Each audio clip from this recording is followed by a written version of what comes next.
Welcome back. Let's talk about the reality of sales recruiting. The number one complaint I hear from contractors in the industry is, man, it's tough to recruit sales associates. I can't get any guys in the door. They don't show up for interviews.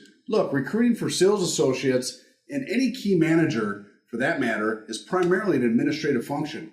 It's not something owners really should be doing. But you got to start somewhere when you first start your business, right? After weeding through 100 resumes, someone has to have to conduct 50 phone interviews on the resumes that are worth calling. And then we're going to have another 50% attrition and find 25 candidates that we feel are worthwhile to show up for that face-to-face interview. And then guess what happens? We invite 25 and about half of those show up. Why is it that only half show up? Let's talk about the numbers here. Someone's going to have to sit here and review 100 resumes and toss out 50 that aren't worth calling to get down to 50. And now I got to make 50 phone interviews. Okay, this all takes time, daylight hours, and energy. That's something an owner shouldn't be doing. And out of those 50 interviews, through that phone interview process, we find 25 candidates that we're willing to set up a face-to-face interview with. And then guess what happens? Maybe 15 show up out of the 25 invited.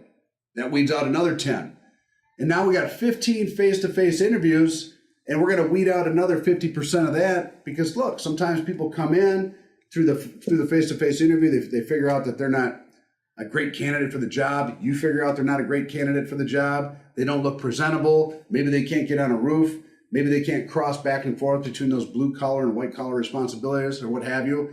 So out of those 15 face-to-face interviews, we're lucky to have 7 to 10 that we can invite to that phase 1 sales orientation. That's our 3 or 4 hour sales orientation to really get them acclimated to the job and ready to go out there and start inking deals.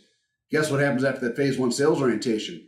We're going to weed out another 5 and have another 50% attrition that first 2 weeks of the phase 1 sales orientation. That's normal.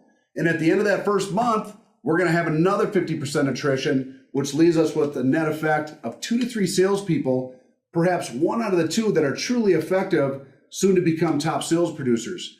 So it took us 100 resumes, 50 phone calls, 25 face-to-face interviews, and 10 in phase 1 sales orientation to produce 1 to 2 effective salespeople.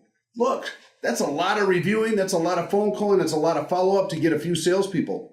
Hence the need for a systematized process, the understanding of how to implement a group interview process, and then also the phase 1 sales orientation training process to set up an assembly line of recruiting and training. And you owners should be quickly realizing that this is a functional area of your sales department that should be handled by a dedicated person. That's the sales coordinator recruiter. Now in the next chapter, we're going to talk about how to set up and run a group interview process to save you a lot of daylight time and energy at getting folks booked into your phase 1 sales orientation. See you soon.